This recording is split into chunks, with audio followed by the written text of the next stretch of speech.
The essential question that many humans might ask themselves, questions that define our purpose: why are we here? Where are we going?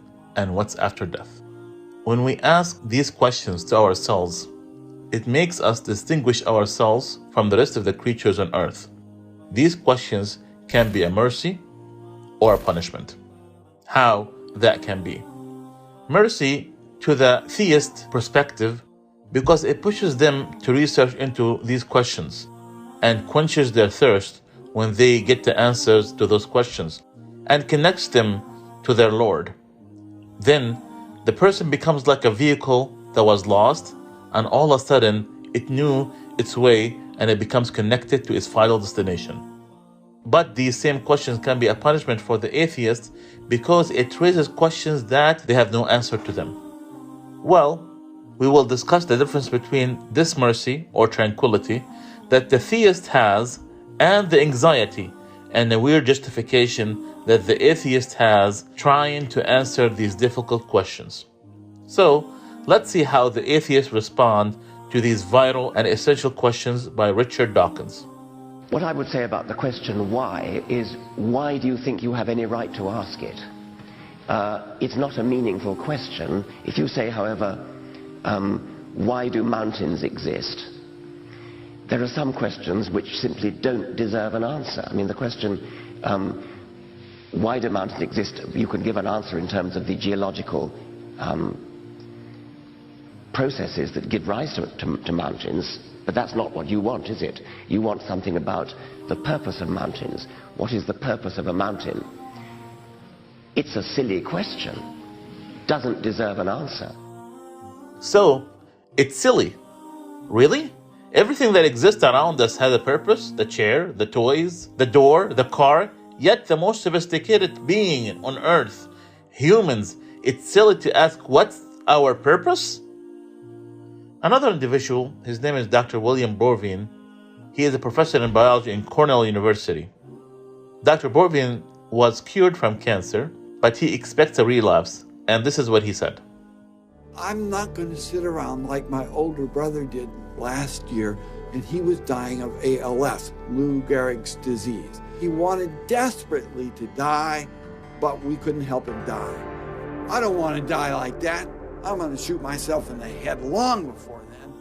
So, to him and many others, if this life is not beautiful, then there is no point to it, and I can end it by myself. So you have no purpose? Another one says that this question is bothersome, and you have to distract yourself. In his book, The Rivers of Eden, Dawkins said, the universe we observe has precisely properties that we should expect if there is a bottom or design or purpose. No evil, no good, nothing but blind, pitiless indifference. So according to him, you have no purpose. Others would trick themselves into inventing a new purpose in life, something that would make them busy, something that would calm their inner struggle that their soul is going through. But at the end of the day, they will not quench their soul of its needs. Let's see what the famous American film director said, named Woody Allen. Therefore, my conclusion is that the only possible way you can beat it a little bit is through distraction. You can distract people. So that's what I do. I distract myself, and making movies is a wonderful distraction. These actresses come in and they're worried about their part and their character and how they're going to do it, and that's what they're thinking of. If they weren't doing that, they'd be home or sitting on a beach or something, and they'd be thinking, my God, what is life about? You know, I'm going to get old, I'm going to die, my loved ones are going to die. You know, will I get Ebola? I mean, what is going to happen to me? So to distract yourself, every time your soul asks this question, distract yourself. Try to forget these questions.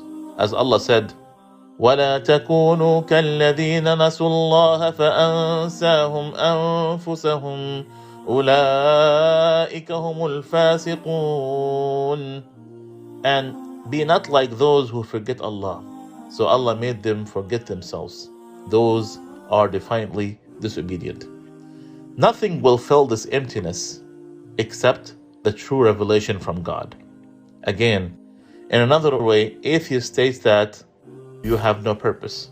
According to some atheists, you are nothing. Your existence is purposeless. Look at what Steve Hawkins said.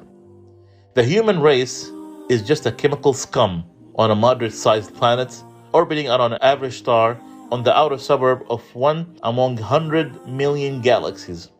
We are so insignificant that I can't believe the whole universe exists for our benefit. This is your value according to some atheists. On the contrary, in Islam, God created you for a high purpose, to establish a relationship with your Creator. God created all of this universe for us. God said in the Quran, وَسَخَّرَ لَكُم مَّا فِي السَّمَاوَاتِ وَمَا فِي الْأَرْضِ جَمِيعًا مِّنْهُ إِنَّ فِي ذَلِكَ لَآيَاتٍ لِقَوْمٍ يَتَفَكَّرُونَ. And He has given your command everything that is in the heavens and in the earth, from Himself, from His grace. Most surely, these are signs on people who reflect. So it's rather amazing that most atheists base their argument on science, which is based on empirical testing, to find the purpose of the things that surround us, yet they ignore the purpose of why we exist. They are just saying what people have said in the past. Allah subhanahu wa ta'ala says in the Quran, وَقَالُوا مَا هِيَ إِلَّا حَيَاتُنَا الدُّنْيَا نَمُوتُ وَنَحْيَا وَمَا يُهْلِكُنَا إِلَّا الدَّهْرُ. And they said, there is not but our worldly life. We die and live, and nothing destroys us except time. In Islam, you have a value. In Islam, you have a purpose. If you have questions about Islam, ask a Muslim.